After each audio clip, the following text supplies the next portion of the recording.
Hotep, everybody. This is Michael Imhotep, founder of the African History Network and host of the African History Network show. It is Thursday, February 22nd, 2024, and African American History Month, Black History Month continues. And I've been getting questions on my social media platforms about my new 10-week online course that I teach on the weekend, usually on Saturdays, Ancient Kemet, the Moors, and the Maafa, Understanding the Transatlantic Slave Trade, where they didn't teach you in school. So I'm going to do a preview of that class, go over some of the slides in the class, deal with some of the content, and show you the extensive class outline, class lesson plan that I've put together. Okay, so the lesson plan is already done for all 10 classes, and we did an introduction back on February 3rd. And the class started February 10th. So our next class will be Sunday, special day, Sunday, February 25th, 2024. All right. Now, when we deal with the transatlantic slave trade, we have to understand that we can't start studying our history in slavery. We have to deal with thousands of years of history that leads up to the transatlantic slave trade taking place. And we have the class lesson plan on our website, AfricanHistoryNetwork.com, so you can review the entire 10-week lesson plan. We have to deal with thousands of years of history that leads up to the transatlantic slave trade taking place. And we have to deal with the 800-year occupation of Europe by the Africans known as the Moors, who take the teachings from ancient Kemet, ancient Egypt, into Europe. And these teachings bring Europe out of the Dark Ages. Okay, so this class, I started teaching it in 2017. I've been studying history over 30 years. This class evolved out of a 4.5-hour lecture that I did back in January 2014. And in this 10-week online course, there are over 200 slides that I show you in the class that I put together. We look at 80 to 100 articles. There are 15 books that we reference. You don't have to buy any of these books to follow along in class. The video clips that I show you as well, interviews that I've done with many of our scholars, like Professor James Small, Professor Kabahaya Watakamane, Runoko Rashidi, etc. Dr. David Imhotep also. Okay, so this is a fantastic class. You can register for this class at our website, AfricanHistoryNetwork.com, AfricanHistoryNetwork.com. Class is on sale right now, $80. We do the sessions live. All the sessions are archived and recorded. You can go back and watch it anytime. And in class session number 2, we looked at some history dealing with African American History Month. We know February is Black History Month, African American History Month, created by Dr. Carter G. Woodson in February 1976. February 1926. It started February 7th, 1926. We know Dr. Carter G. Woodson was the co-founder of the Association for the Study of Negro Life and History, which is now the Association for the Study of African American Life and History, ASALH. We know he was a prolific writer. He wrote numerous books. His most popular book, The Miseducation of the Negro, in 1933. And I also talked about this year's annual theme for African American History Month, which is African Americans and the arts. African Americans and the arts. Okay, so we talked about that as well. And there's been an annual theme for African American History Month since 1928. Since 1928. So we went over this type of information in class number 2 also. All right. So some of the things that we deal with in the class, and I'm going to refer back and forth from the class outline that I put together to the some of the slides in the course also. Okay. So be patient with me as we transition. With the origins of Black History Month and Dr. Carter G. Woodson, we talked about Dink Nesh, which means you are amazing in Amharic, and this was Australopithecus afarensis, These remains at the time that they were found in Ethiopia in 1974 were the oldest remains of any human. This was a pre-human, was looked at as a pre-human. Australopithecus afarensis, her remains date back 3.2 million years. There's a global timeline of history that we use in the class also that comes from blackpast.org. So they have a good timeline of history. We talked about the Berlin Conference of 1884 and 1885, where these European nations come together to divide Africa, to continue to rape Africa of the mineral wealth, and so they can stop fighting and killing each other over the mineral wealth of Africa. So we deal with some of that history. I talked about a little bit of the history of Juneteenth. June 19th, 1865, Major General Gordon Granger goes into Galveston, Texas. And there was a good article from the New York Times that dealt with how most Americans don't understand the history of Juneteenth. Now, this article came out in it was about June of 2021 when this article came out. But one of the things that people don't seem to understand, and this is why one of the reasons why it's so hard for us to get any type of reparative justice, any type of reparations, okay, any substantial type of reparations, is because Americans are very ignorant of history, okay? Americans are very ignorant of history, regardless of race or ethnicity. So there was this good article from the New York Times. Most Americans know little or nothing about Juneteenth, poll finds, and it found that 60% of Americans knew little or nothing about Juneteenth. And I would argue that most of what they think they know is false, because Juneteenth was not the last day of slavery, okay? Because June 19th, 1865, when Major General Gordon Granger delivered General Order Number 3 in Galveston, Texas, and then he and his troops of almost 2,000 Union Negro soldiers go all throughout Texas to bring Texas back into the Union, okay, because Texas had seceded from the Union. Well, the 13th Amendment is what legally frees the slaves and what legally ends chattel slavery in this country. The 13th Amendment was not ratified until December 6, 1865, when Georgia ratified the 13th Amendment. Okay. The Emancipation Proclamation did not free the slaves. That's January 1st, 1863. And in the class, we look at it, and I tell people to go to archives.gov and read the Emancipation Proclamation, or go to loc.gov, Library of Congress website, and read the Emancipation Proclamation, because it specifically tells you that the territories that are in rebellion, those territories that belong to the Confederacy, those slaves would be free if those territories did not come back into the Union by January 1st, 1863. But it gives exceptions. It gives exceptions to the border states, Maryland, Missouri, Kentucky, and Delaware. They were allowed to keep their slaves. Okay. Maryland did not abolish slavery until November 1864. Okay. And that had to be put on the ballot. They had to vote on that. The Emancipation Proclamation did not free the slaves. So one of the things that we do in this class, from class number 1, is dispel a lot of myths that are out here dealing with history. Okay. If you read, this is an article that we look at in the class. The not quite free state, Maryland dragged its feet on emancipation during the Civil War.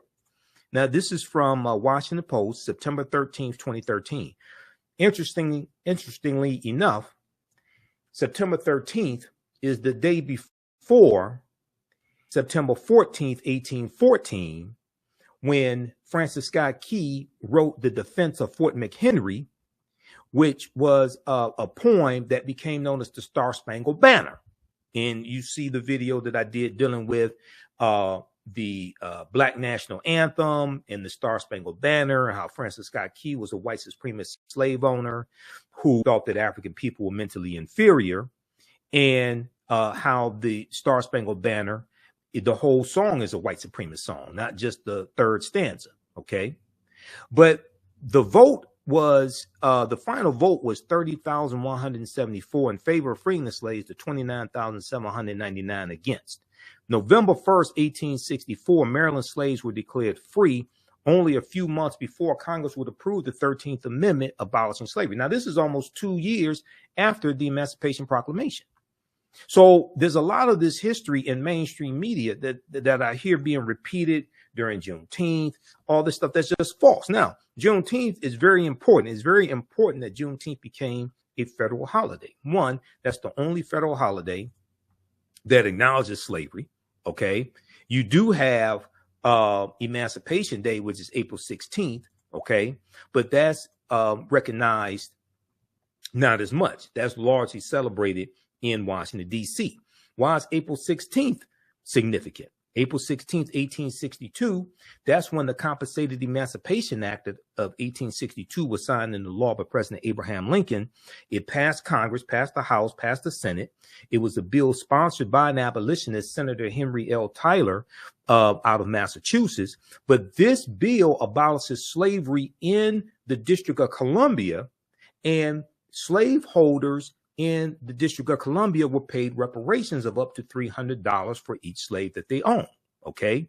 And as Tremaine Lee on MSNBC talked about Thursday, February 22nd, 2024 on Alex Wagner's show, and he has a podcast dealing with reparations on MSNBC, MSNBC's website, and dealing with podcasts.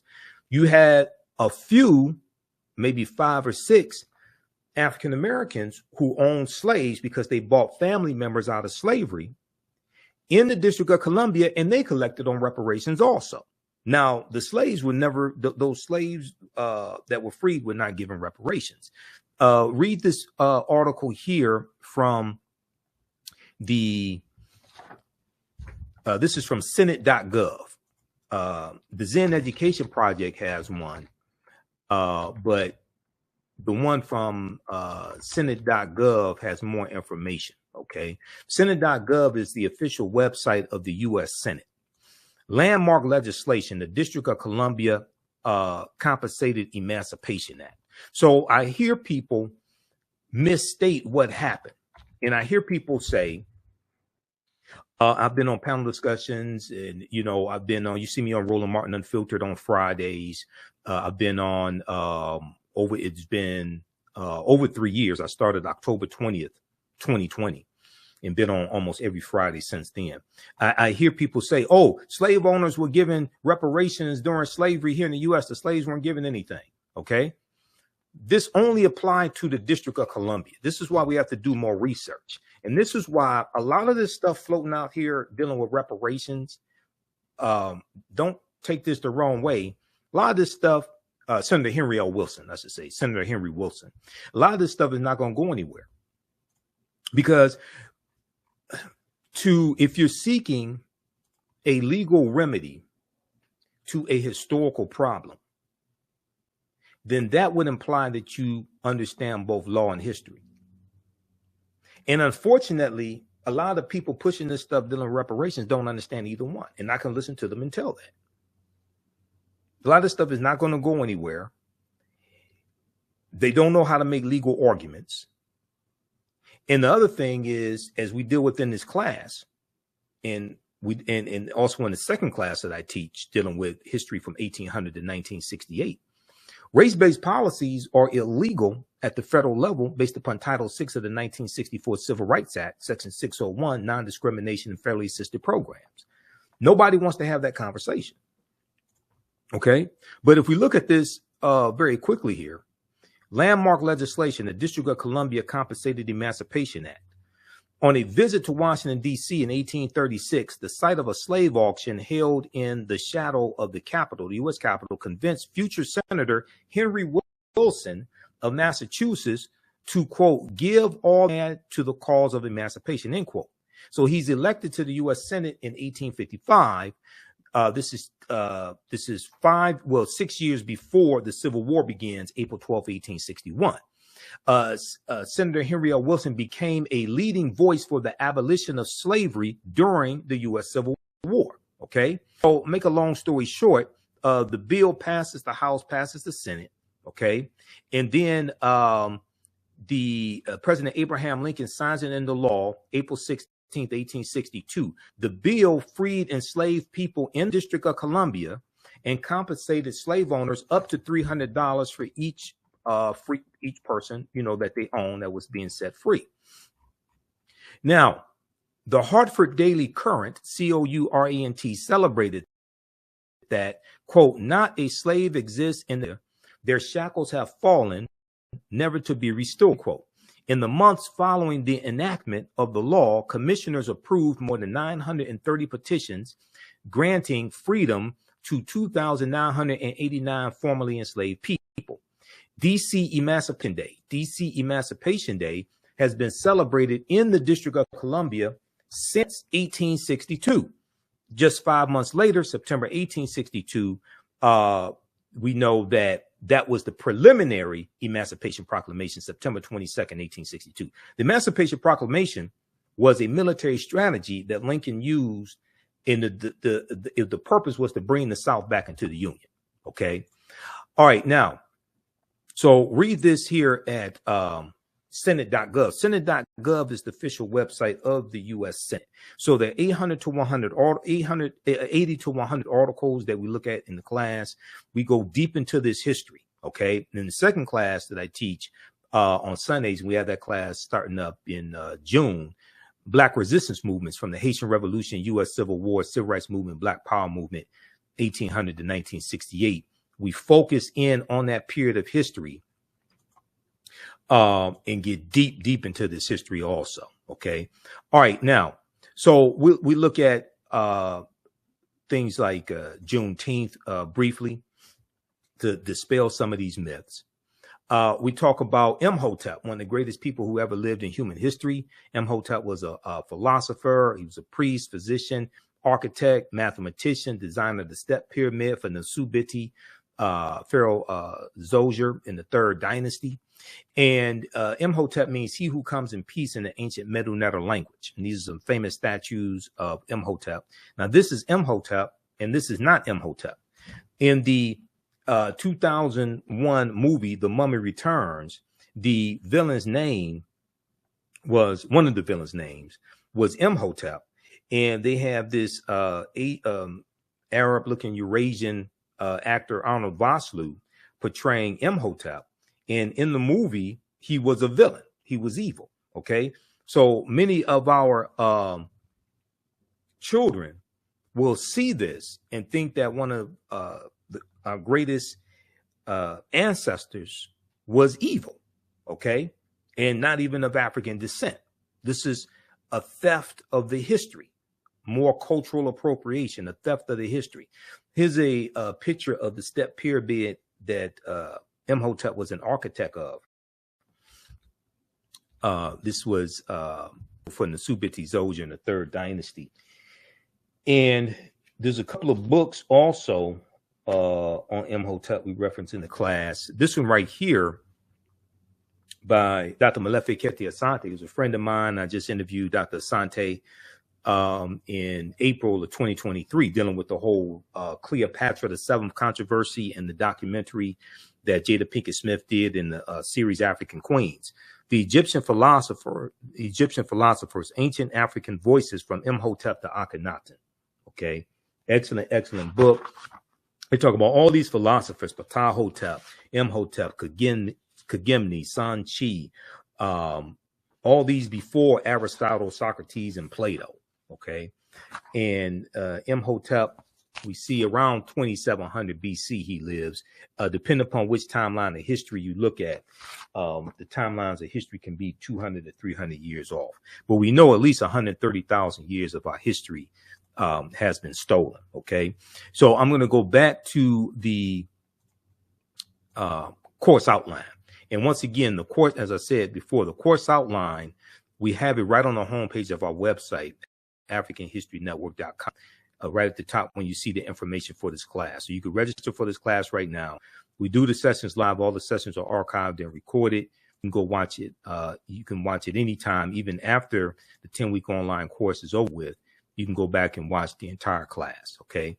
So as soon as you register, you can watch the 2 previous classes and get caught up and join us Sunday, February 25th, 2 p.m. Eastern Standard Time. We go through and look at the different dating systems of BC and AD popularized by an English monk named the Venerable Bede. We look at the 1619 Project. We talk about that some, and how a lot of what we know, a lot of what we've been taught about 1619 is false. Okay. And we go through and break that down. And then we deal with the date.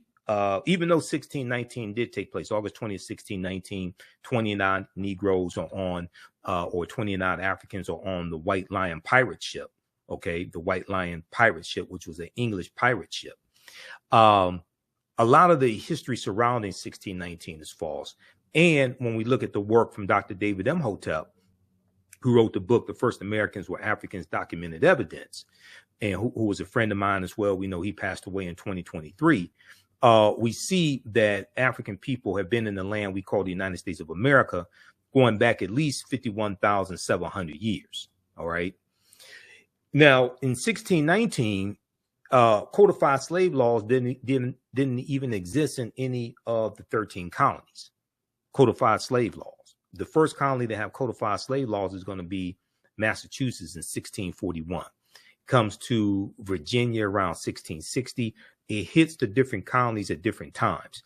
The mistake that is made when we retell this history is we think this whole system of slavery existed in all the 13 colonies as soon as those Africans got off the ship. That's not the case at all.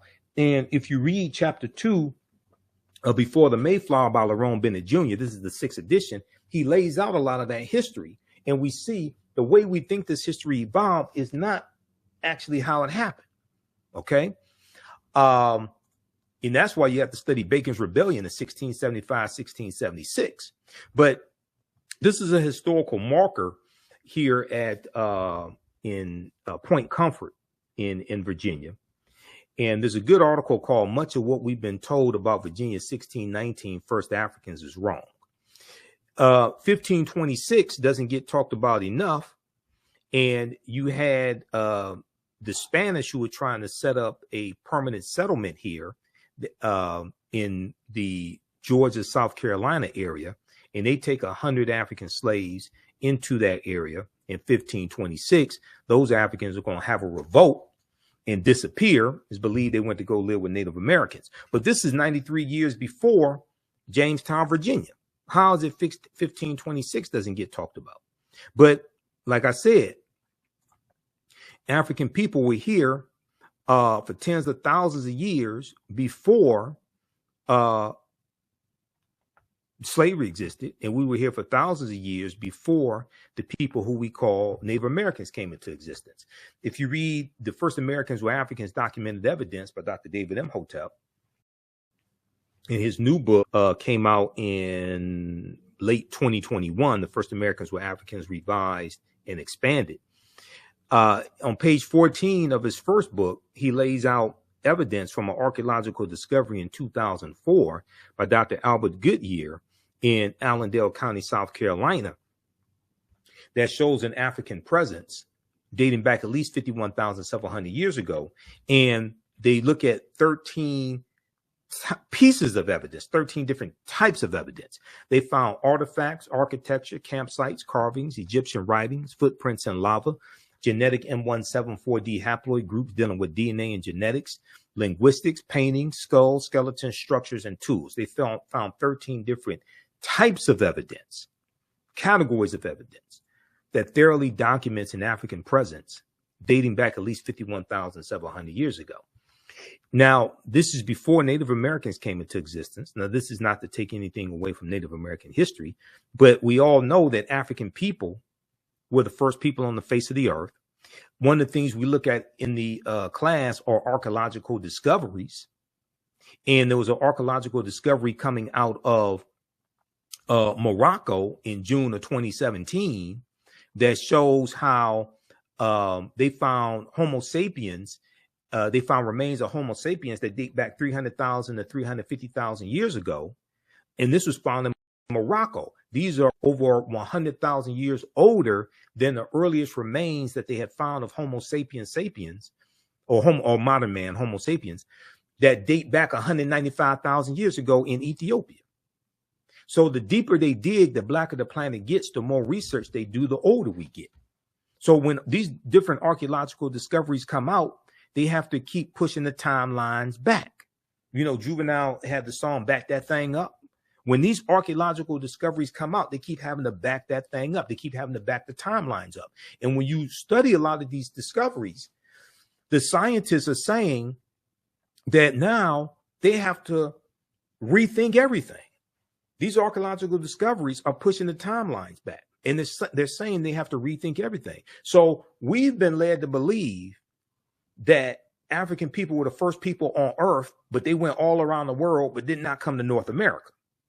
That's a lie. That's a lie. And once we wrap our minds around the concept, and I'm going to go back to the cover of Dr. David Imhotep's book, because this is one of the problems I have when we celebrate African American History Month and don't understand history. If we approach history from the perspective that African people first came to this land that we call the United States of America, conquered and shackled in chains, conquered by Europeans, then you are already starting the conversation with a defeatist attitude and a false concept. No, this was our land stolen from us. This was our land stolen from us. Once we wrap our minds around the concept, because the research has already been done, and you have European archaeologists like Dr. Albert Goodyear who tell the truth. Once we wrap our minds around the concept that this was our land stolen from us, and we did not first come to this land conquered and shackled and chained, you would have a seismic shift overnight in the conscious level of African people in America. Now, this is not saying the transatlantic slave trade did not happen, because you got some people out here that don't study history, don't study chronology of history, and say, well, because Africans were already here, that means transatlantic slave trade did not happen. That's false. All that stuff happened. We were just here tens of thousands of years before we were told that we came here. Okay? And one of the things we do in the class, we look at where Christopher Columbus goes on his voyages, and Columbus never came to the land that we call the United States of America. That's another lie that's told. Columbus is crucial to understanding the expansion of the transatlantic slave trade, especially after Columbus dies in 1506, and then you have the Asiento de Negros, August 1518, signed into law by King Charles V, also known as King Charles I, which drastically of Spain, which drastically expands the transatlantic slave trade. That's also as a result of Christopher Columbus and Bartholomew de las Casas, Right Reverend Bishop Bartholomew de las Casas, traveling on the voyages, some of those voyages with Columbus, seeing the atrocities inflicted on Native Americans. And de las Casas goes to the Pope and says that they need to stop enslaving Native Americans and focus on saving the souls of Native Americans. And they needed to enslave primarily African people, secondarily white people. And this is what's going to happen. Now, he's going to quickly reverse course and regret that and fight for the abolition of slavery, but it's too late then. This thing is exploding, and the Spanish were the second ones involved in the transatlantic slave trade. Now, keep in mind, Columbus sails August 3rd, 1492, late in the same year that the African Moors lose control of their last stronghold, Granada, January 2nd, 1492. Okay, the Spanish Granada Wars. But when we look at the Khoisan have the oldest DNA on the planet. The Khoisan are the short-statured Africans that go all around the world. Okay, and they were here in the land we call the United States of America. Now, an October 2012 genetic study published in Science magazine found that the Khoisan in Southern Africa are the oldest ethnic group of modern humans, with their ancestral line originating about 100,000 years ago. The Khoisan, formerly called by the derogatory term Bushmen, are also called pygmies, another derogatory term, are genetically unique, and no other currently known population had separated so early from our common modern human ancestor, according to the report. Now, these are two Khoisan women right here, okay? And short-statured Africans, the ancestors to the Ainu and the Twa. Now, the Khoisan live mainly in southern Africa, territory spanning Botswana, Namibia, Angola, Zambia, Zimbabwe, and South Africa. They are largely divided into two groups, hunters and gatherers, or gatherers, known as the Sans people, and keepers of the livestock, known as the Khoi people. Now, Sara Baartman, Sara Baartman, Hottentot Venus, who was the Nicki Minaj, the Cardi B, the Megan Thee Stallion of her time, because she was paraded around Europe and shown off in freak shows as a freak of nature. She had huge buttocks, okay? She suffered from steatopygia, which is fatty deposits around the buttocks and thighs. She was a Khoisan woman. She had large breasts, and she is going to die, it's believed, of suicide around 26 years old, and it's also believed that she became a prostitute as well, okay?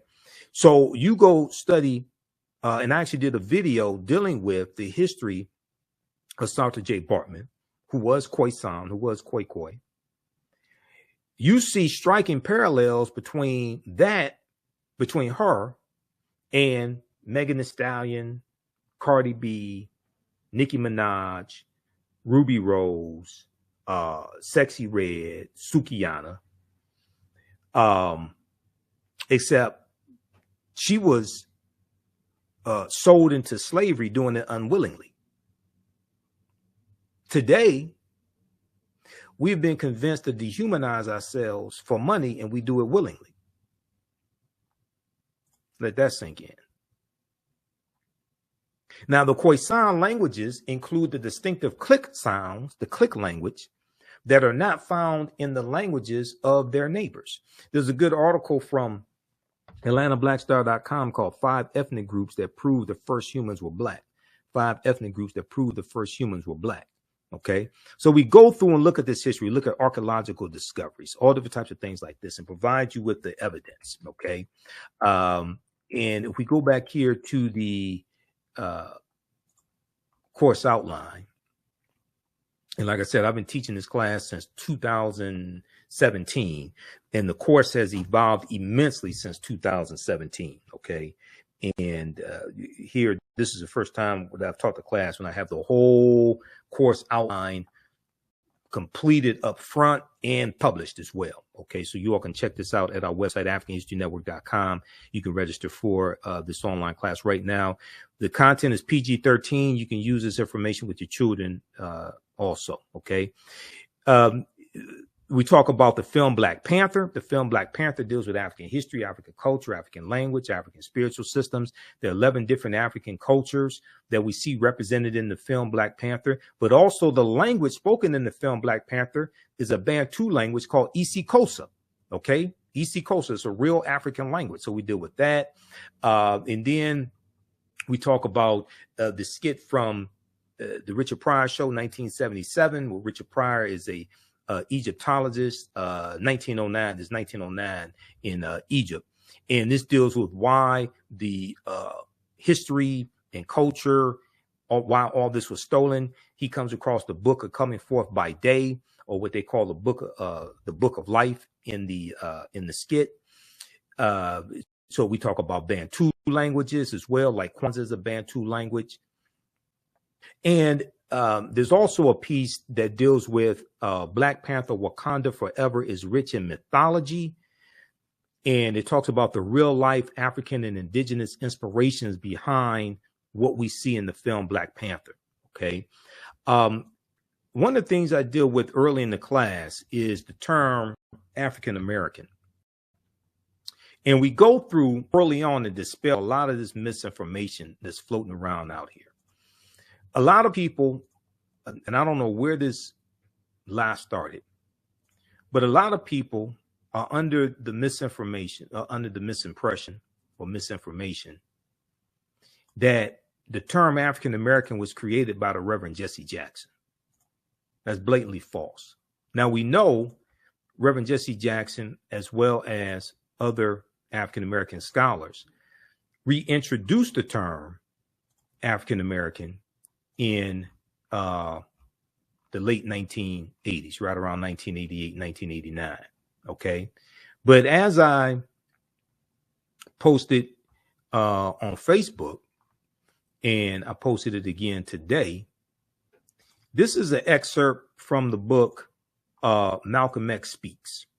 And we know we just commemorated the 59th anniversary of the assassination of Malcolm X, February 21st, 1965.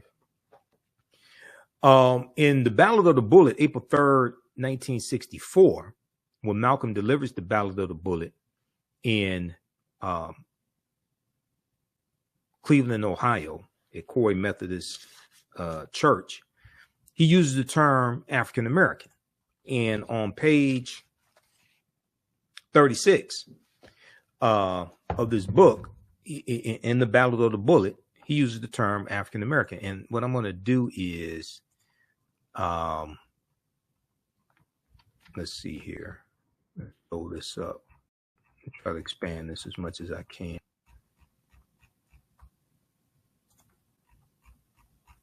Let's look at this here.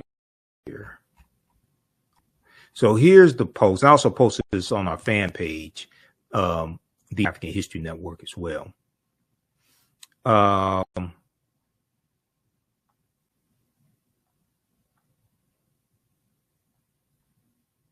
Right here. Let's go to this. Okay, I said, for some reason, people are shocked when I tell them that Malcolm X used the term African American in the speech, the Ballad of the Bullet, April 3rd, 1964, in Cleveland, Ohio. For some reason, many people operate under a myth that Reverend Jesse Jackson created this term. He did not. Reverend Jackson reintroduced the term, but since most of our people don't understand history, they fall for the myth. The pages referenced are from the book Malcolm X Speaks.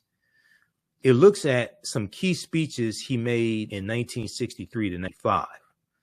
I think it's also important to note Willie Lynch never historically existed, and the Willie Lynch letter 1712 has proven to be a fraud, which is true. Willie Lynch never historically existed. That's one of the biggest frauds in history. Research professor Manu Ampem, who's a friend of mine, I'll be interviewing him sometime in late March 2024. Research professor Manu Ampem for more information on this topic. Please note the term African American is as old as, so read the article from NOLA.com, NOLA. The term African American is as old as America itself, Times reports. But when we look at this here, this is from pages 36 and 37 of the Ballad of the Malcolm X Speaks, the book Malcolm X Speaks, edited with prefatory notes by George Brightman. And Malcolm says, right now in this country, if you and I, 22 million African Americans, that's what we are, Africans who are in America, you're nothing but Africans, nothing but Africans. In fact, you get farther calling yourself African instead of Negro. Okay. But check this out. Now, also at blackpast.org, and blackpast.org has thousands of pages, about 6,000 pages of articles dealing with African history and African American history. They have the transcript of the Ballad of the Bullet speech, and let me see which date is this, because Malcolm gave that speech a few times. He delivered it April 12th, 1964 in Detroit, Michigan at King Solomon Baptist Church.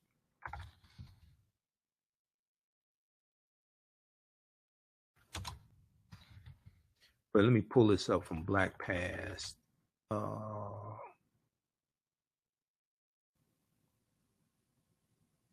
I was just looking at it a couple of days ago. And actually, do I have the link in here? Hold on, I thought I had the link in one of these, I posted the link. Oh, there was a post I did dealing with Malcolm commemorating his the day of his assassination, and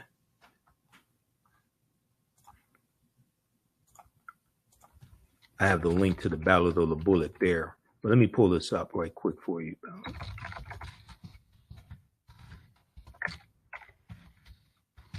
This is at blackpast.org. I want to show people this because, once again, like I said, a lot of us don't understand this history.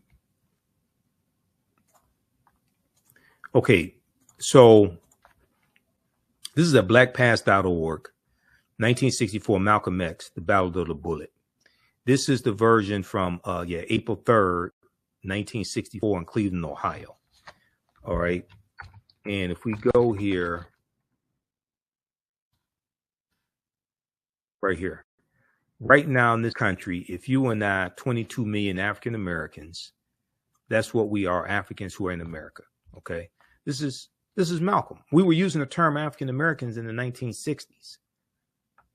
I don't know where this lie started that Reverend Jesse Jackson created that term. Professor James Small, one of my teachers personally, he told me personally that he said we were calling ourselves African Americans in the 1960s.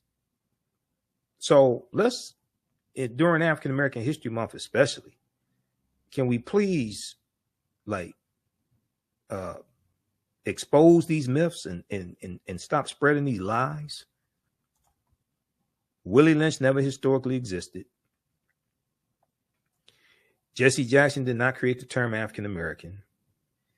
African people did not first come here August 20th, 1619. Yes, August 20th, 1619 did happen, but we were here for thousands of years before that. Okay. All right. How you all like this type of information? Give us a thumbs up, give us a heart, give us a like on this broadcast.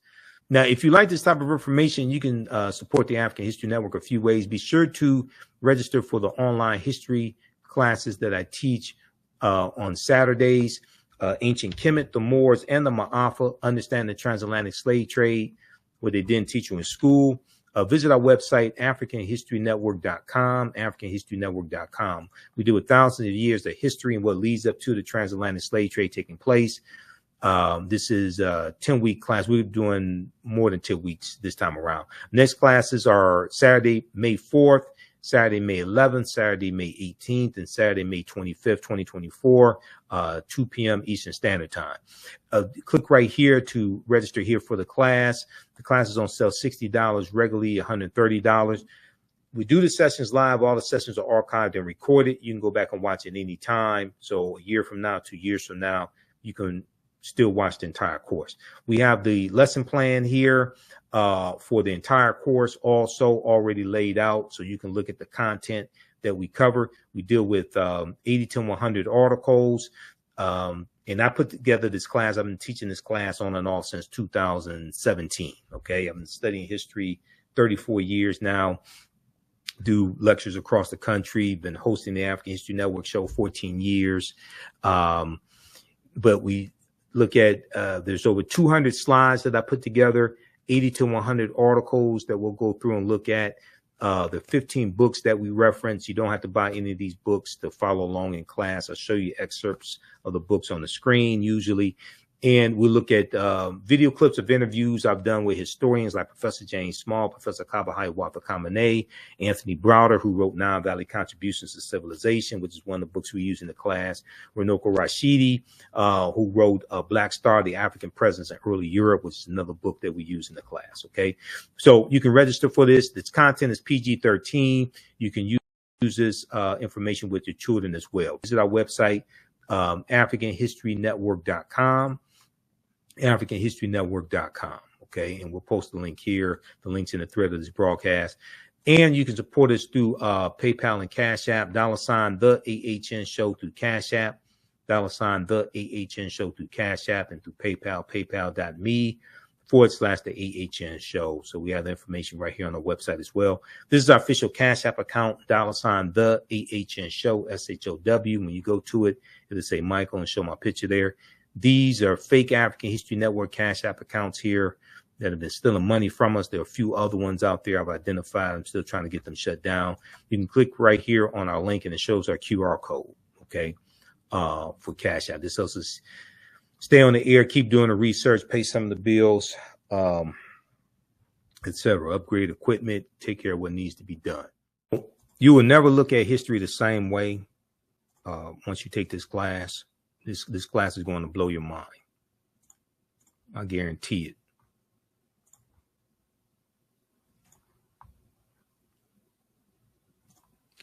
All right, so we look at the term African American, and the earliest recorded usage of the term African American goes back to 1782 in Philadelphia, Pennsylvania. I talk about the pyramid principle, okay? Because when I teach with two of my teachers, Dr. Linda Jeffries and Professor Teach, they talk about the pyramid principle, and I use this in a lot of my lectures. And the reason why is it helps us get a better understanding of how to use the history and culture. Okay, it's more than just speaking African languages, wearing African clothing, playing djembe drums, eating African food, things like this, right? So here's a picture of the pyramid of Khafre at Giza, and a pyramid has three sides. At the foundation of the pyramid is African history and culture. Okay. It's African history and culture that gives us our foundation. It gives us our values, our interests, and our principles, our VIPs, our values, our interests, and our principles. This gives us our self-esteem, our self-development, our self-worth. It gives us a cultural paradigm that we see reality through. In our history and culture, especially our history, teaches us about our accomplishments, our achievements, who we've been, where we've been, okay? Now, a people's history and culture teaches them how to deal with the problems of the past in the present and the future to meet the needs of the community. Now, it's that history and culture, that foundation, that influence our economic empowerment. It influences how we engage in economics, our understanding of economics, and what we do with our economics, what we do with our money. Our $1.6 trillion GDP, gross domestic product, that African Americans have, influences the type of businesses that we have, the type of institutions that we build, but also how we engage in economics. Do we use white capitalism dressed up in red, black, and green and pass this off as black economics or black capitalism?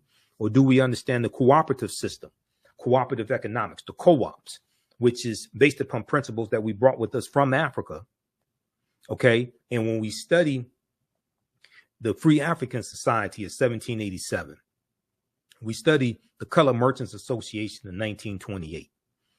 We study the Colored Farmers Union of about 1886 in Texas. They're operating based upon the cooperatives, where the members of these organizations are also owners, and they work together to help one another prosper and survive. So these are ancient principles, and every ethnic group in America use their history and culture to fight for scarce wealth, power, and resources. And for African Americans, we've largely been stripped of our history and culture. And we're trying to adopt European principles for business and European principles for economic empowerment, things like that, that largely don't work for us. We need to study these Tulsa, Oklahoma, Black Wall Street, North Tulsa, because it was the true reformers cooperative founded in 1881 that helped produce a lot of the prosperity that they had. Okay. Yes, oil was discovered there in the early 1900s. Yes, some of the early landowners got land because of the Black Freedmen Indian treaties of 1866. That's true. I deal with all that history. But also you had cooperatives there also. Okay. So when we study our history, we see a deep, rich history of cooperative economics. So we deal with that to get a better understanding of the cooperatives. Okay. We talk about Dr. David Imhotep as well. and the first Americans with Africans, documented evidence. We look at archaeological discoveries, like the one out of the Greek island of Crete in 2010, where they found stone tools on the Greek island of Crete that date back at least 130,000 years ago. But Crete has been an island for more than 5 million years. So they believe that those people had to have sailed there. Okay. So these would have been African people. Okay. And they believe that those people had to have sailed there. All right. Which puts, see, now scholars like Runoko Rashidi and Dr. Charles Finch, they've been telling us for years that modern man is 300,000 years old, as opposed to 75,000 to 100,000 years old. So we know at least 130,000 years of our history has been stolen. So these archaeological discoveries like this don't surprise me, but we deal with them in the class. Okay. We talk about the Khoisan of Southern Africa have the oldest DNA on the planet. There's a good article, Africa's oldest ethnic group fights to keep ancestral land away from Amazon. We talk about Sara Baartman. And then we look at the adultification bias in African-American girls, and how studies show adults perceive African-American girls to need less nurturing and know more about sex than white girls at an earlier age. Need less nurturing and know more about sex than white girls at an earlier age. Where on earth, where in the world would they get something like that from? Where would they get a stereotype like that from? Well, I don't know. I'll be damned. Could it have been passed down for decades throughout history? Is that a holdover from slavery, when African-American women were sold into slavery as prostitutes and wet nurses, or just sold as breeders? Okay, where in the world could something like that come from? What could continue to perpetuate these negative stereotypical images and ideology that get projected onto African-American girls? I don't know. Now, Dr. Frances Cress Welsing, who I interviewed 3 times on the African History Network show, Dr. Welsing correctly told us that, let me pull up this slide here. She correctly told us, she said, we're the only people on this entire planet who have been taught to sing and praise our demeanment. I'm a bitch. I'm a hoe. I'm a gangster. I'm a thug. I'm a dog. If you can train people to demean and degrade themselves, you can oppress them forever. You can even program them to kill themselves, and they won't even understand what happened. Now, unfortunately, I made the mistake of watching Megan Thee Stallion's performance at the Essence Festival 2023, because on Hulu, if you have the Hulu streaming service, they had the Essence Music Festival prime time, and they streamed it live on Hulu. They streamed it live on Hulu. So I saw the weekend. It started like 7 p.m. at night, Friday, Saturday, Sunday. So I watched different performances. Trina performed. I saw Janelle Monáe. I saw Lauryn Hill perform. I saw a number of different performances. Megan Thee Stallion came on. She was the last performance on Sunday. It was actually early Monday morning, because she came on, I think she came on about 1 a.m., something like that. And go back and watch my videos where I talked about how horrific her performance was, the vulgar language, the sexually explicit language. And I saw Trina's performance, you know, the baddest bee Trina. Okay. You don't know Nan, Trina, that, you know, had the song with Trick Daddy. If you listen to Trina's lyrics in her performance and Megan Thee Stallion's lyrics, Megan Thee Stallion made Trina sound like Mother Goose. Megan Thee Stallion made Trina look like a Girl Scout.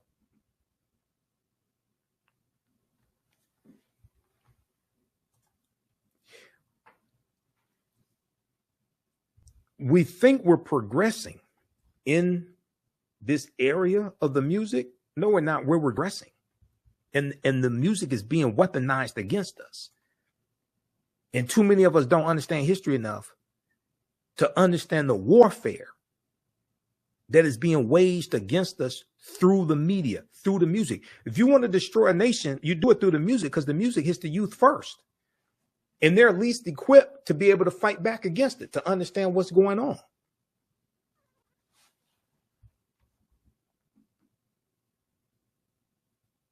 Read the article from okplayer.com. India Ari criticizes Megan Thee Stallion and Janelle Monáe for Sexual Essence Festival performances. Also, watch my critique of the song WAP by Cardi B and Megan Thee Stallion, where I said they will only allow Negroes to put out music like this. They're not going to allow they will never allow Taylor Swift to put out a song like that, because you only protect what you respect.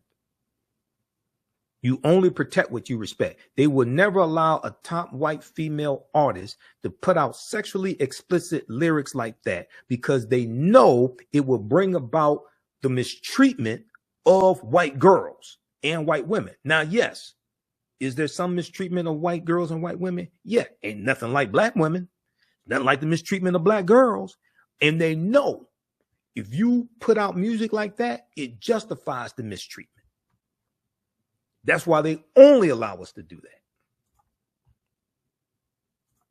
that. I had somebody say, oh, but Madonna had lyrics. Yeah, show me lyrics from Madonna as sexually explicit as what? From Cardi B and Megan Thee Stallion. They got 60 million views over the first weekend that the video was released and uploaded to Cardi B's YouTube channel. It got 13 million views the first day. It was released on a Friday. That weekend, it got 60 million views. Show me something equivalent that white people are doing, sexually explicit like that, that blows up on social media like that. They don't do that, because you only protect what you respect. They allow Negroes to do that because that's how they expect us to act, because that's how we've been programmed.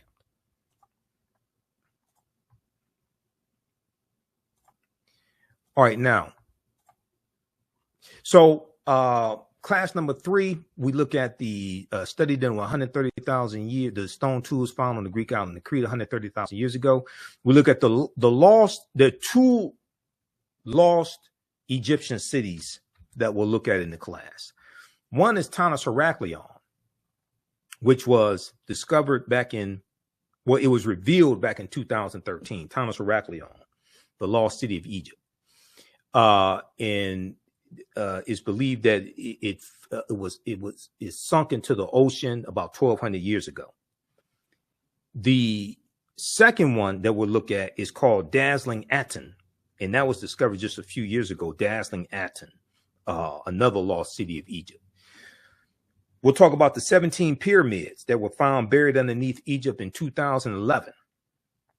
And what you're going to find is you're going to have civilizations built on top of civilizations, and they use infrared technology, infrared satellite that can look underneath the earth, and they discovered 17 pyramids buried underneath Egypt. Okay, another fantastic archaeological discovery.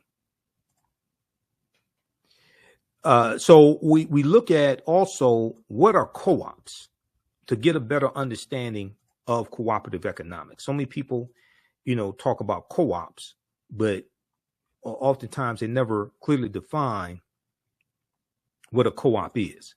Now, Dr. Jessica Gordon Nembhard probably wrote the best book, or at least one of the best, dealing with co-ops.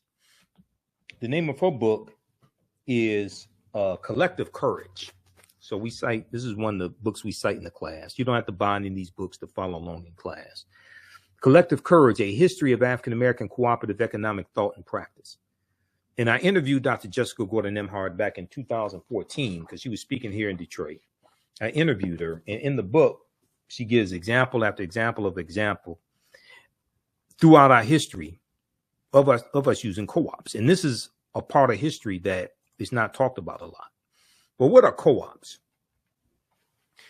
The Black cooperative movement has always been parallel to the Black liberation and civil rights movement. We've mostly heard about the political side of the movement, but you can't name a major Black political leader that didn't point to cooperatives as a pathway to freedom. There's a good article, and this is this article right here probably, I think, was when I first found out about Dr. Jessica Gordon Nembhard, before I did the interview with her. It's called Stop Saying Black People Don't Support Each Other Economically. This is from news1.com, June 30th, 2014. Okay. And as Dr. Francis Cress Wilson, we see there was a resurgence of cooperatives when COVID-19 hit. Mutual aid networks find roots in communities of color. Amid the unfolding disaster of COVID-19 have been moments of generosity, whether it's people pulling together support for college students who've been tossed out of dorms, or collecting money to help restaurant workers, street vendors, and movie theater employees pay for their medicine, groceries, and rent. These mutual aid support networks, in which communities take responsibility to care for one another rather than leaving individuals to fend for themselves, have proliferated across the country as the pandemic turns lives upside down.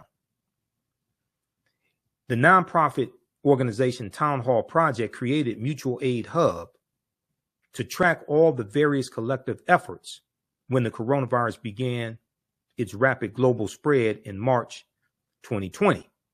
Back then, it counted only 50 mutual aid groups, but by May 2020, the number grew to more than 800 in 48 states, driven by what the hub's lead organizer, Shivani Desai, D-E-S-A-I, called a, quote, grassroots explosion of organizing, end quote, a grassroots explosion of organizing. Dr. Jessica Gordon Nembhard, author of Collective Courage, said Black mutual aid societies date back to the 1700s, like the Free African Society in 1787. Free Black Americans pooled resources to buy farms and land, care for widows and children, and bury their dead. Okay, and bury their dead. Many started credit unions, which is one of the oldest forms of cooperatives and still exists today. Credit unions, Alpha Kappa Alpha Sorority Incorporated, gained a lot of media attention in 2023 for starting a credit union. Many started credit unions when banks would not serve them. Sociologist and civil rights leader Dr. W.B. Du Bois wrote about enslaved Black Americans pooling money to buy each other's freedom. Okay, so this is in our history, and it comes from African culture.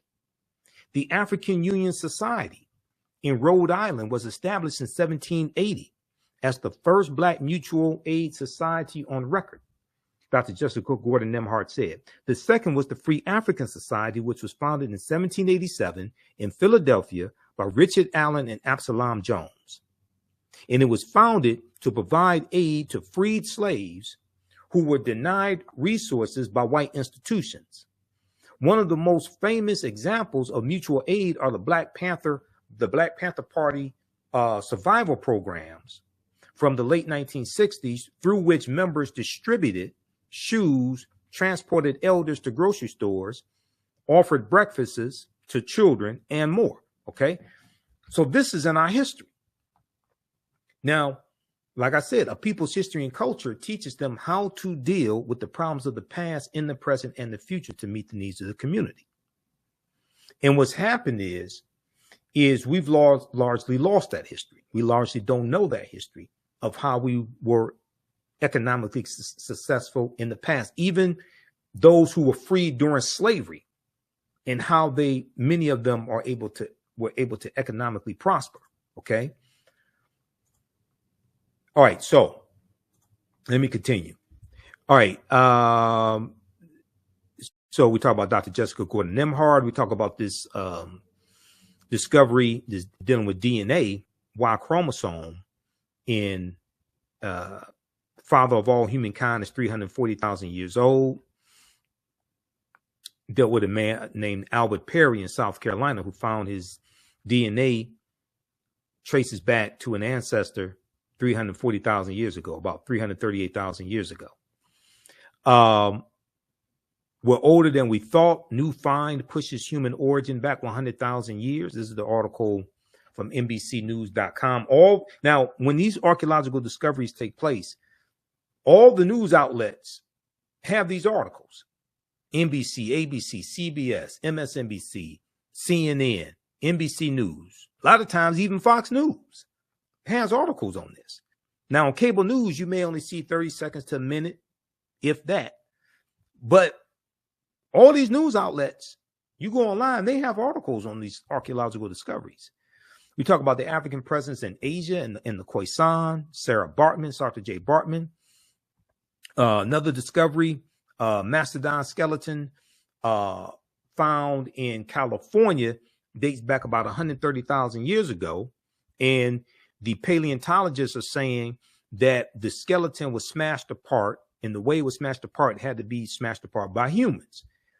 Okay, now if that's true, that puts an African presence in California 130,000 years ago. Okay, so we talk about the native Africans, the Negritos, who were the first inhabitants of the Philippines. Why the endangered African tribesmen in India shot dead an American missionary with an arrow. All right, that deals with the Sentinelese in the Andaman Islands, the Sentinelese. Okay, this is a remote group of Africans in the Andaman Islands. We look at an article that Dr. Runoko Rashidi wrote, Before Enslavement, Africans, Ancient Diaspora. He wrote this article for AtlantaBlackStar.com. I interviewed Runoko 6 times. So I share an excerpt of an interview I did with Runoko. I think it may have been my last interview with him, because we were trying to set up another interview before he passed away. Inside Egypt's 3,000-year-old lost golden city. That's the other lost golden city of Egypt that lost city of Egypt we look at. The documentary, Global Assignment, the documentary on Runoko Rashidi, Tony Browder's involved in that. So that has just been released. So that's showing in different cities. Follow Tony Browder on Facebook for more information on that. And then we talk about the judgment scene coming out of ancient Kemet as well, where we see the balance of the scales and the scales of Ma'at by Anpu or Anubis, the jackal-headed deity. We look at an excerpt from the first Americans were Africans documented evidence dealing with the Olmec heads in Mexico and the Mandinka Egyptian Olmec connection. There's an excerpt from the Rock Newman show, Black Egyptians Entered America 2,500 years ago. It was an interview he did with Tony Browder. And we deal with, way before Columbus, ancient Malayans from Mali sailed to the Americas. That was in 1311 AD. That was the year before Mansa Musa becomes emperor of the Mali Empire, which was 1312 AD. Okay. So we go through and we look at a timeline of history. We go through and look at these articles that deal with some ancient history to get a better understanding of how all this history evolves. We look at some ancient African civilizations. We talk about Kemet, Egypt, Nubia, Zimbabwe. We go through and look at this history. Okay. Ancient Nubia, founded around 4,500 BCE, which is the mother of Kemet, mother of Egypt, the first monarchy in recorded history. We talk about a little bit about the Kandakis and Amana Shikito, Queen Amana Shikito. Egypt on the Tony Browder is a fantastic book, and we spend some time looking at that as well. Egypt on the Potomac, because Egypt on the Potomac deals with how the layout of Washington, D.C. is based upon the layout of ancient Kemet, ancient Egypt. All right. And many of the founding fathers referred to Washington, D.C. as Egypt of the West. Okay. Egypt of the West.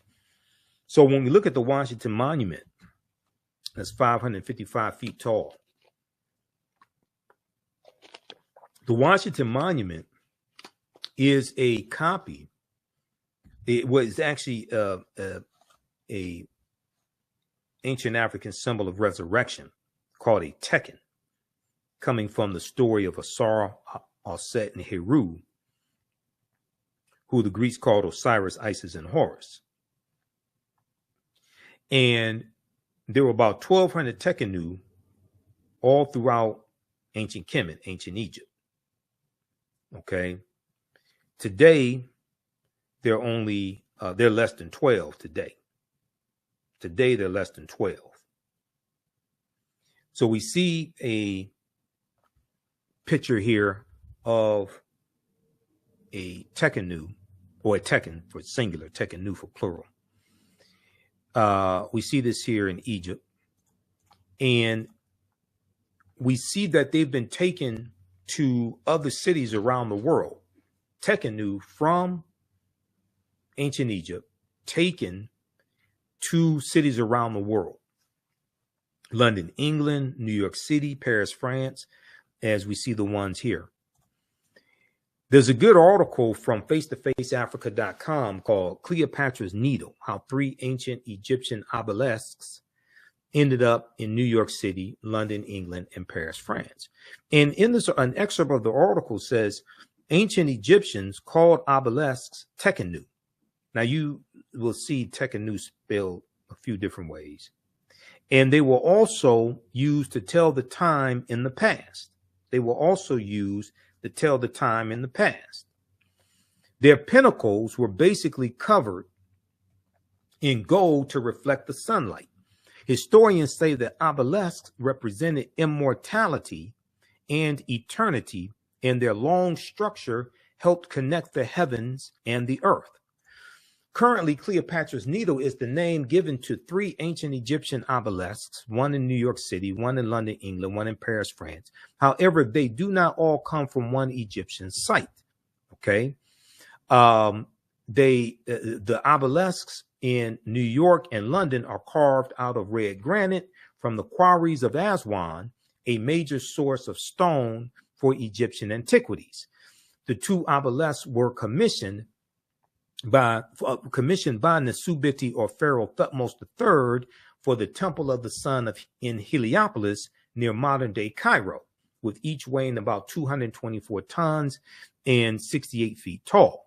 Okay, so this is African culture taken around the world, but most of us don't associate it with Africa. We associate it with the people who are in those areas where it's taken. We think it's something that white people created. Oh, the Washington Monument. That's named after George Washington. We think it's something white people created.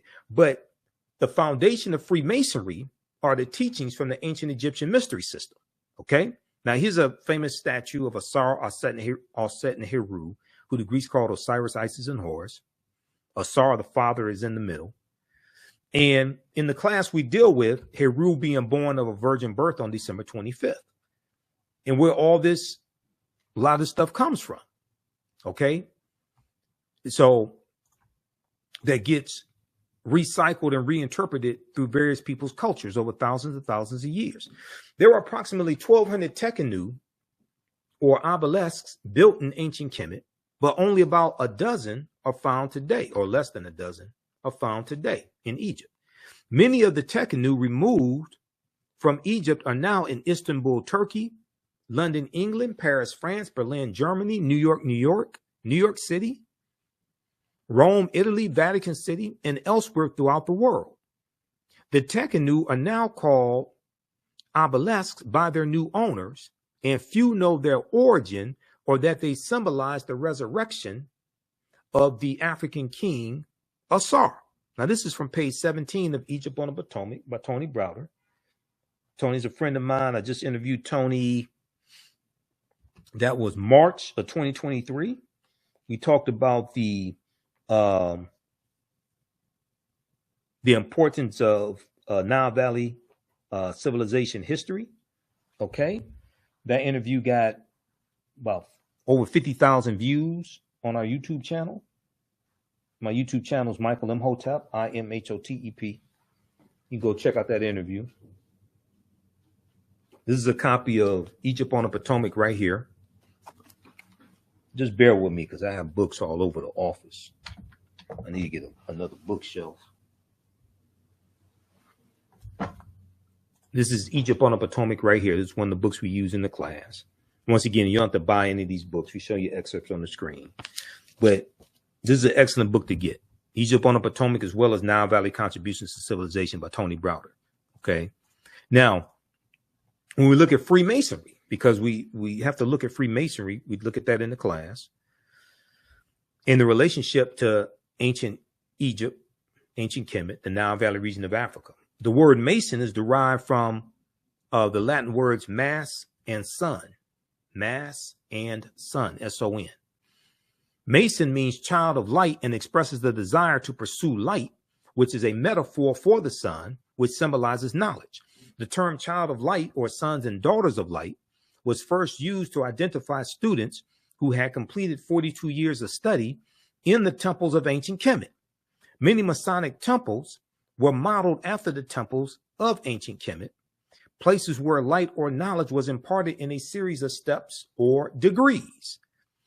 So the whole concept of going to institutions of higher learning and getting your credentials in a series of degrees, associate's degree, bachelor's degree, master's degree, PhD, that whole concept comes out of ancient Kemet, in the ancient Egyptian mystery system, out of the temples, where they went to study for 42 years. The concept of liberal arts, okay? And in Stolen Legacy by George G.M. James, he talks about the 7 liberal arts and the arithmetic and the logic and things like this. He talks about the quivium and the quadrivium, the trivium and the quadrivium, I think it is. But all that comes out of the Nile Valley region of Africa. We associate most of this stuff with Europeans. They learn from us. They learn from us. This is why, if you've seen any of my information dealing with the fight for what people call reparations, reparative justice, my whole concept of reparations as a historian is much different than a lot of this stuff floating around. The reason why, first of all, you have to understand the root concept of reparations means to repair, to make you whole again, to restore you to a state before the damage that was done, to repair a harm that was done. Okay.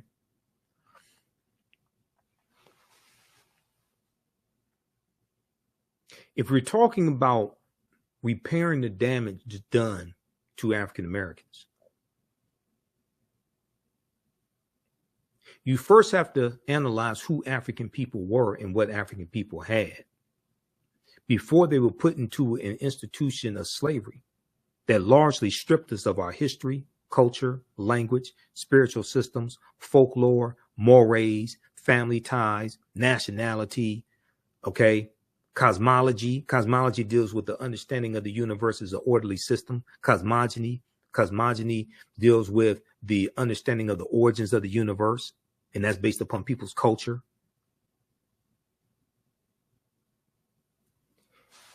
You have to analyze who we were before we were put into the institution of slavery and what we had.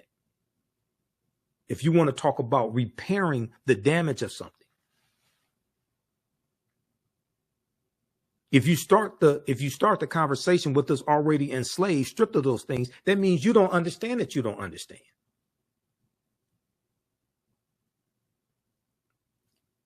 This is why trying to equate reparations with cash payments only,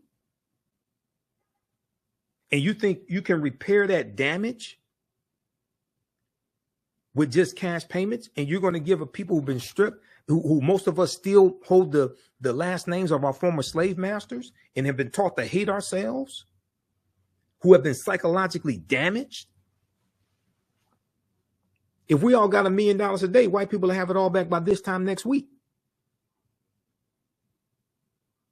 And you haven't repaired the damage because you haven't properly assessed the harm that was done because you don't understand the history. Very few people want to be honest enough and say this. I don't give a damn. I'll tell you the truth. I'm not trying to raise money for the next reparations conference. I'm going to tell you the truth. Secondly, you have to understand the history of the laws and policies put in place that inflicted the harm in the first place. This is why the California Reparations Task Force, the final report that came out June 29, 2023 is so important. That 1,000-page report that lays out 12 harms, okay, and lays out 115 policy recommendations. This is why that's so important, because they are looking at fairly analyzing the damage that was done, okay, and they're talking about remedies for the damage that was done. This goes way beyond cash payments. People operate based on people haven't. I can listen to people tell they haven't done the research. So they just equate the damage that was done to cash payments. No, you don't understand the history. So my Kwanzaa presentation I did December 27th, 2023 at King Solomon Baptist Church. I talked about some of this. And I'm going to go to, let me see, let's pull this up. Let's go to this. I want to show this quickly here.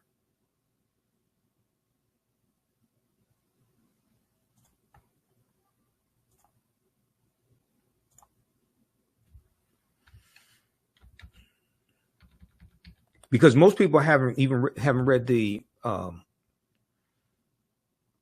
executive summary. You read the 74-page executive summary, you get a much better understanding of this. I've read the executive summary. I read the executive summary of the initial report, the 500-page report. The California report highlights a history of moral and legal wrongs. Over 13 chapters and about 500 pages, the interim report's authors recount the moral and legal wrongs the American and Californian governments have inflicted upon their own Black citizens and residents, noting how slavery and subsequent discrimination have exposed Black communities to racial terror and political disenfranchisement, left them with inferior outcomes in health and wealth building, and neglected them and relegated them to segregated neighborhoods and schools. Now, California became a state in the Union in 1850. When they became a state in the Union, they abolished slavery. Now, historians have identified at least 1,500 people who were in some type of semi-slavery state or status. Some people put the number at 4,000. California was not Texas. In June of 1865, when Major General Gordon Granger goes into Texas to deliver General Order Number 3, which we commemorate during Juneteenth, there were 250,000 enslaved Africans in Texas. California is not Texas. California's history is totally different than Texas.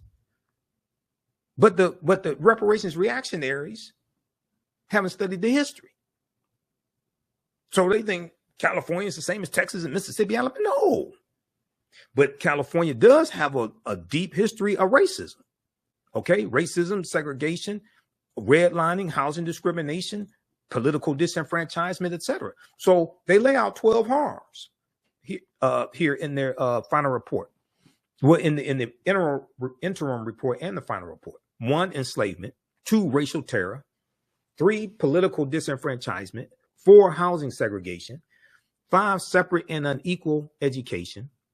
6, racism in environment and infrastructure. Okay. 7, pathologizing the Black family. 8, control over creative, cultural, and intellectual life. That deals with our royalties being stolen from us in like the music industry. Okay. That's what that's talking about.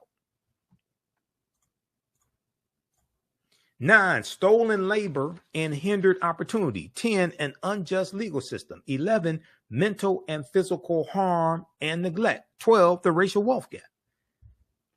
So then they go through and they show how laws and policies at the federal level harmed African Americans across the country, and then specifically how laws and policies, similar laws and policies in the state of California harmed African Americans. So their 115 policy recommendations are designed to repair that damage, or at least begin to repair that damage. That's the result of the 12 harms. That's the result of laws and policies. It was laws and policies that put us in this predicament. It's going to be laws and policies that take us out of this. This goes way beyond a check. Because once you spend the money, the laws and policies are still in place, inflicting the harm. You haven't scratched the surface. This is what a lot of people don't understand. Now, ideally, some form of cash payments can be part of a comprehensive reparations package. Ain't no way in the hell. Understanding history and law, knowing the hell reparations should just be cash payments. You're not going to repair anything. And by this time next week, white people have most of that back. And the only thing you've done is stimulated their economy. And those laws and policies that continue to inflict the harm, that maldistribute wealth pound resources, those historical, those structural inequities, they will still be there. They haven't changed. But the Amazon website will crash every 10 minutes. The Mercedes-Benz showrooms will be empty. But the health disparities, maternal deaths of African American women, 3 times more likely to die during pregnancy or pregnancy-related deaths, that'll still be there. When you look at us being discriminated against, when you look at the values of our homes and valued at $48,000 less than comparable white homes, which is a collective $156 billion, as the Brookings Institute documented a few years ago, that'll still be there.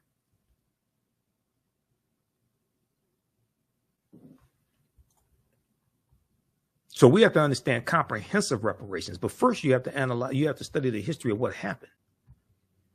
And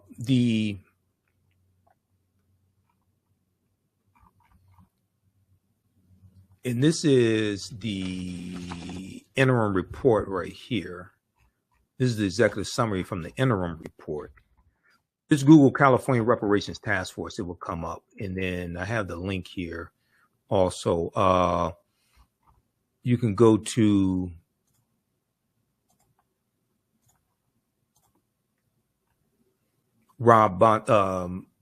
oag.ca.gov, Office of Attorney General, oag.ca.gov. That's Rob Bonta in California. Just search for the California Reparations Report because they have the final report right here.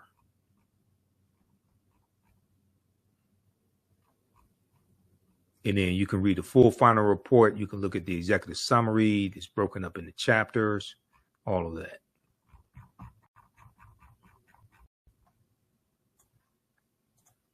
Okay, give us a thumbs up, give us a like, give us a heart on this broadcast.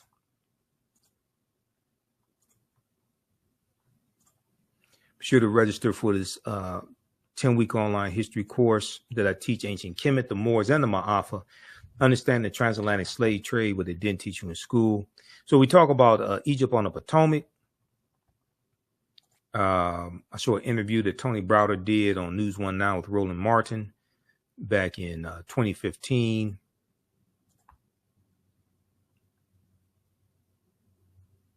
We talk about Abubakar II coming to the Americas also in 1311. Let's see. Class number 6, we deal with the African origins of Star Wars and the Asarian drama, the story of Asar, Aset, and Heru, who the Greeks called Osiris, Isis, and Horus, and how George Lucas, father of Star Wars, had a mentor named Joseph Campbell.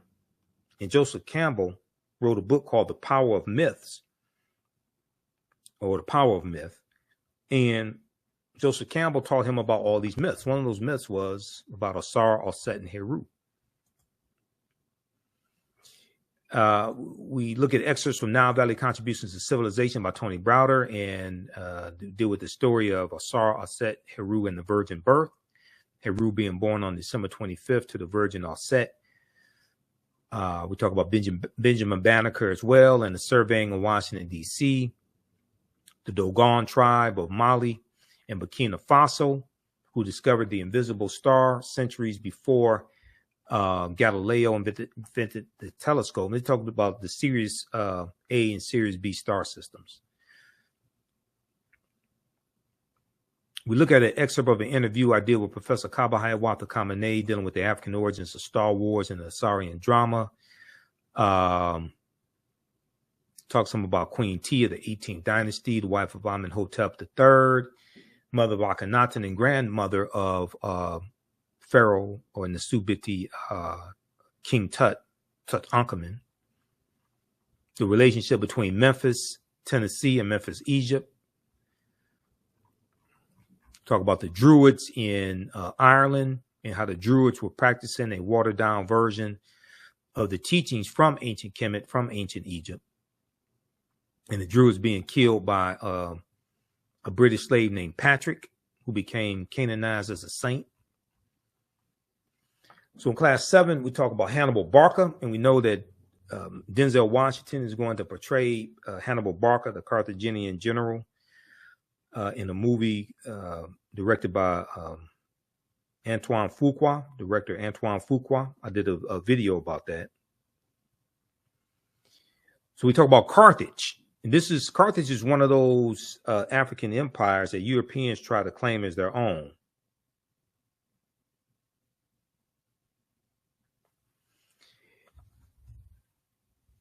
So, and we do a Hannibal Barca, Publius Cornelius Scipio, and the Battle of Zama 202 BC. We talk about the Battle of Cannae 216 BC, one of the greatest military victories in history, where Hannibal defeats the Roman army. The Roman army has about 80,000 men. Hannibal has 50,000. He's one of the greatest military strategists in history.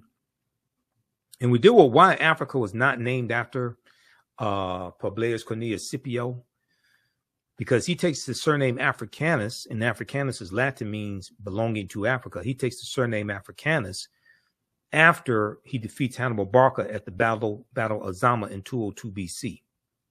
So once again, we have that whole history backwards.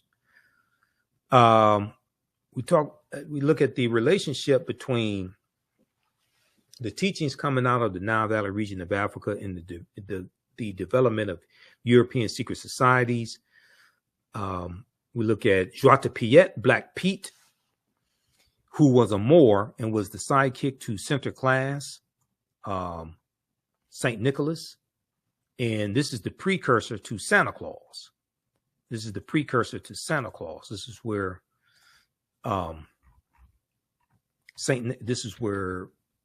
Santa Claus comes from, with the red and white outfit. Comes from Bishop Nicholas. Right here.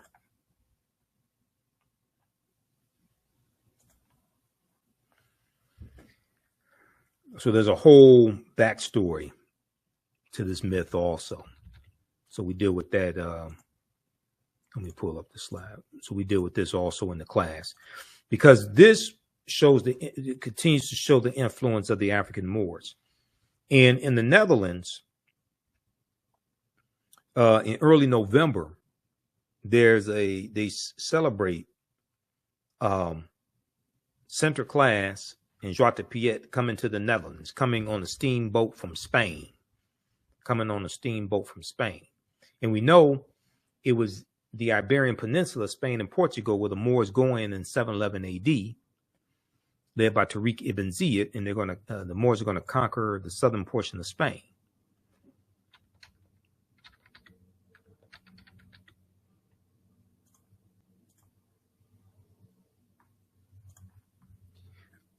All right, so let's go back to the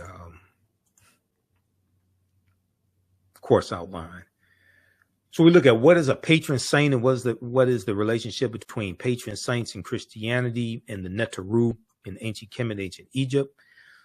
Queen Charlotte Sophia, who was of African Moorish ancestry on her mother's side, and she was the wife of King George III, who was the King of England during the American Revolutionary War. This is who the 13 colonies are revolting against. 1775 to 1783, the American Revolutionary War. We look at who were the Moors and look at some of the history of the Moors in Europe. Tariq ibn Ziyad invading Europe, invading the Iberian Peninsula, 711 AD. We look at Saint Maurice as well, who was a Moor and the patron saint of Germany. Why are African Moors heads on the national flags of Corsica and Sardinia? This is some more information showing the history of the Moors and the presence of the Moors in Europe.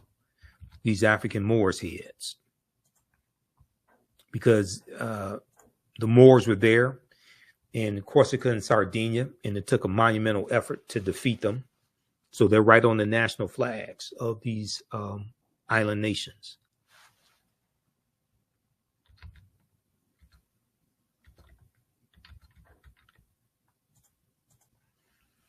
All right, going back to the course outline.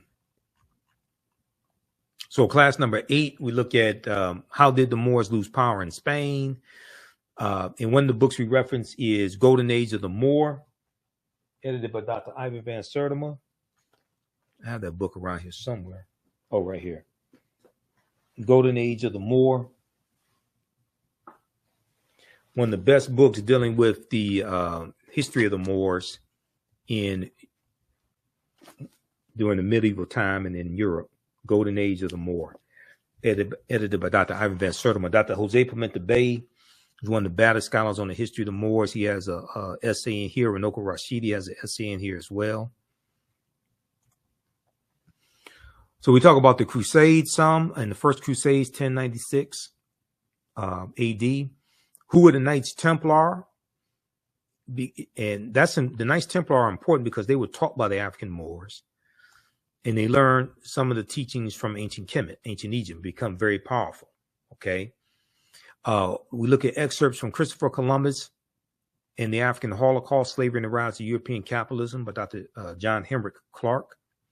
Because like I said, Columbus is crucial to understanding the expansion of the transatlantic slave trade.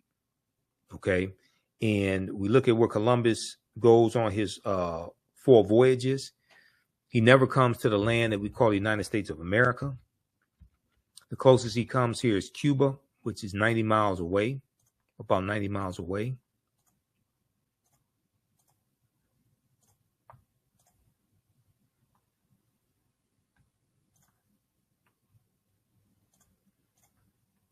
If we look at this here, let's look at this here.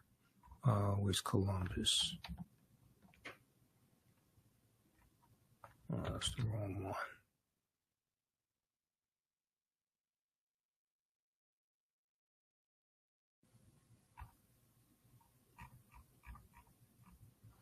Right here, Cristobal Colon. Cristoforo Colombo. Okay. When we look at where he goes on his 4 voyages, and if you go to history.com, official website of the History Channel, and just search for Christopher Columbus, it will show you where he went. He never came to the land we call the United States of America. August 3rd, 1492, he set sail. That's his first voyage. Set sail on the Nina, the Pinta, and the Santa Maria. He goes into the Bahamas, which he calls San Salvador. He goes into Cuba and Hispaniola. We know the western third of Hispaniola is where the island of Haiti is, but all that was a Spanish colony first. And in 1697, the French are going to take over the western third of the island of Hispaniola, and they're going to name it Saint Dominique. But those Africans are going to have a revolt, okay, and call it Haiti, which we call Haiti. Second voyage, September 1493 goes into the West Indies and Boricuan, Puerto Rico, which we call Puerto Rico today. It goes into Jamaica, 1494, conquers all that territory. Third voyage, May 1498, Trinidad and Venezuelan mainland, South America. Fourth voyage, May 1504, he goes into Panama and Honduras in Central America, conquers all that territory. They're going to set up plantations, especially sugarcane plantations. Early, about 1501, 1502, they start taking Africans into those territories and enslaving them. So this is a deep history. And your understanding of politics is directly related to your understanding of history. So when you start getting to this history, especially looking at Spain, things like this, and what Spain conquered, then you start getting a better understanding of what's going on today. Especially in the second class that I teach, that deals with history from 1800 to 1968. Okay, and then we look at the Portuguese are the first ones involved in the transatlantic slave trade starting in 1441, okay, when they go into what's modern day Mauritania. So class number 9, we look at the doctrine of discovery, Dom Diversis, 1452. What is the papal bull amongst the Catholic Church? The Treaty of Tordesillas, June 7th, 1494. Where the Pope divides the non-Christian world between Spain and Portugal and tells them to go out and conquer the non-Christian world.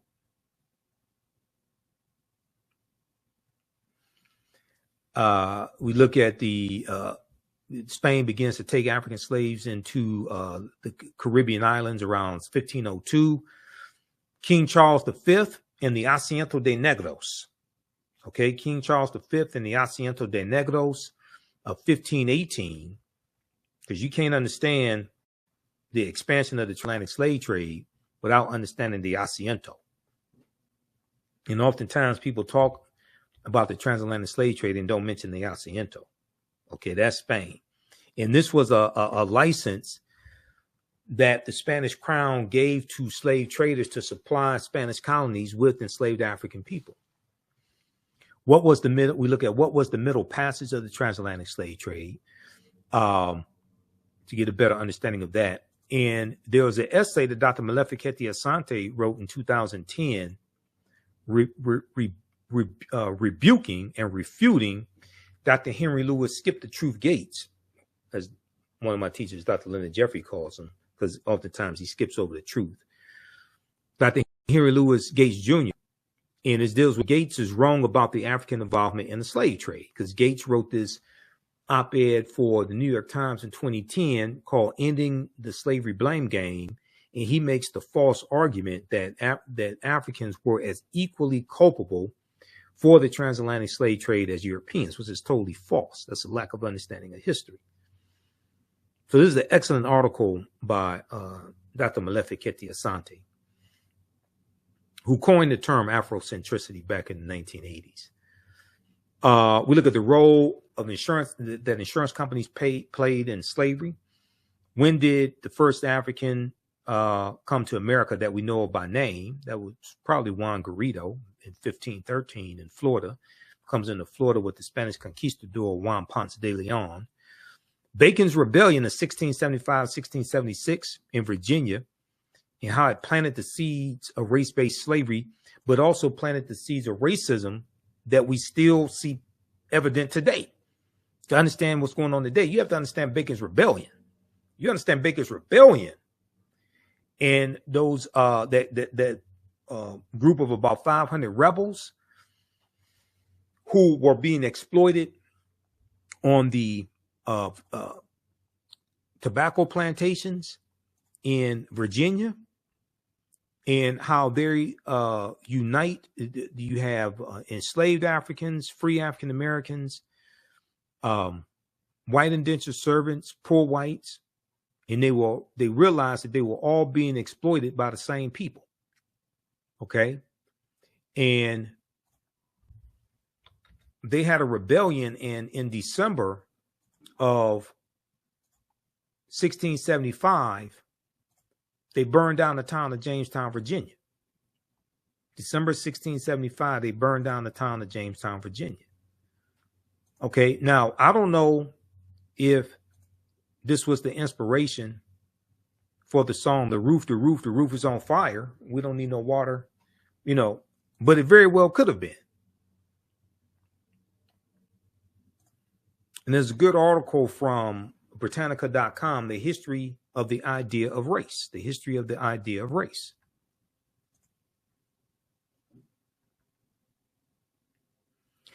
On September 19, 1676, Nathaniel Bacon and his followers returned to Jamestown, Virginia, and battled forces.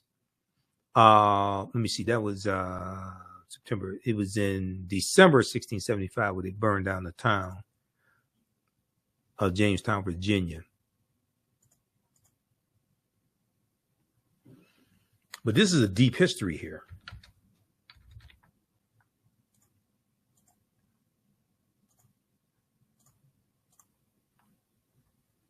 We deal with did African Americans own slaves and why? Because oftentimes we were buying family members out of slavery.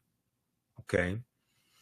You did have some people that take advantage of that, but when Dr. Carter G. Woodson did his research on this, he looked at 1840, I think it was, 1840, and he found that almost 50%, is estimated that 50% of African Americans that owned slaves, they were buying family members out of slavery. We saw this in Washington, D.C. also when we dealt with the Compensated Emancipation Act of April 16th, 1862. We deal briefly with the fake Willie Lynch letter, 1712, the tragedy of the Lusden slave ship, January 1st, 1738. And look at the origin of negative images in the media and how they're rooted in slavery and minstrel shows. Okay, that's class 10. So this is, like I said, this is a class where we get deep into the history. You never look at history the same way. There's over 200 slides that we look at, slides that I put together myself, 80 to 100 articles. If you like this type of information, you can support the African History Network a few ways. Be sure to register for the online history classes that I teach on Saturdays. Ancient Kemet, the Moors, and the Maafa, Understand the Transatlantic Slave Trade, what they didn't teach you in school. Visit our website, AfricanHistoryNetwork.com, AfricanHistoryNetwork.com. We deal with thousands of years of history and what leads up to the transatlantic slave trade taking place. This is a 10-week class. We're doing more than 10 weeks this time around. Next classes are Saturday, May 4th, Saturday, May 11th, Saturday, May 18th, and Saturday, May 25th, 2024, 2 p.m. Eastern Standard Time. Click right here to register here for the class. The class is on sale $60, regularly $130. We do the sessions live. All the sessions are archived and recorded. You can go back and watch it any time. So a year from now, 2 years from now, you can still watch the entire course. We have the lesson plan here for the entire course also already laid out, so you can look at the content that we cover. We deal with 80 to 100 articles, and I put together this class. I've been teaching this class on and off since 2017. Okay, I've been studying history 34 years now. Do lectures across the country. Been hosting the African History Network show 14 years, but we look at there's over 200 slides that I put together, 80 to 100 articles that we'll go through and look at, the 15 books that we reference. You don't have to buy any of these books to follow along in class. I'll show you excerpts of the books on the screen usually. And we look at video clips of interviews I've done with historians like Professor James Small, Professor Kabahai Wafa-Kamene, Anthony Browder, who wrote Nile Valley Contributions to Civilization, which is one of the books we use in the class, Runoko Rashidi, who wrote Black Star, the African Presence in Early Europe, which is another book that we use in the class. Okay, so you can register for this. Its content is PG-13. You can use this information with your children as well. Visit our website, AfricanHistoryNetwork.com. AfricanHistoryNetwork.com. Okay, and we'll post the link here. The link's in the thread of this broadcast. And you can support us through PayPal and Cash App, $ the AHN show through Cash App, $ the AHN show through Cash App, and through PayPal, paypal.me /the AHN show. So we have the information right here on the website as well. This is our official Cash App account, $ the AHN show, SHOW. When you go to it, it'll say Michael and show my picture there. These are fake African History Network Cash App accounts here that have been stealing money from us. There are a few other ones out there I've identified. I'm still trying to get them shut down. You can click right here on our link and it shows our QR code, okay, for Cash App. This helps us stay on the air, keep doing the research, pay some of the bills, etc. Upgrade equipment, take care of what needs to be done. All right, so look, hopefully you learned a lot today. Register for this course. You can use this information with your children. Like I said, the content is PG-13. It's not overly graphic. I don't do a lot of cursing or anything like that. But you're going to learn so much in this class. This is a great time of the year to start learning this history and take this information with us throughout the year. Okay. All right. So thanks for joining us today. Share this broadcast on your social media platforms. Follow us on our Facebook fan page, The African History Network, our YouTube channel, Michael Imhotep, our Instagram page, The AHN Show, our other social media platforms. Remember, right knowledge corrects wrong behavior. It's not over till we win. Wakanda forever. We'll talk to you next time and see you in class.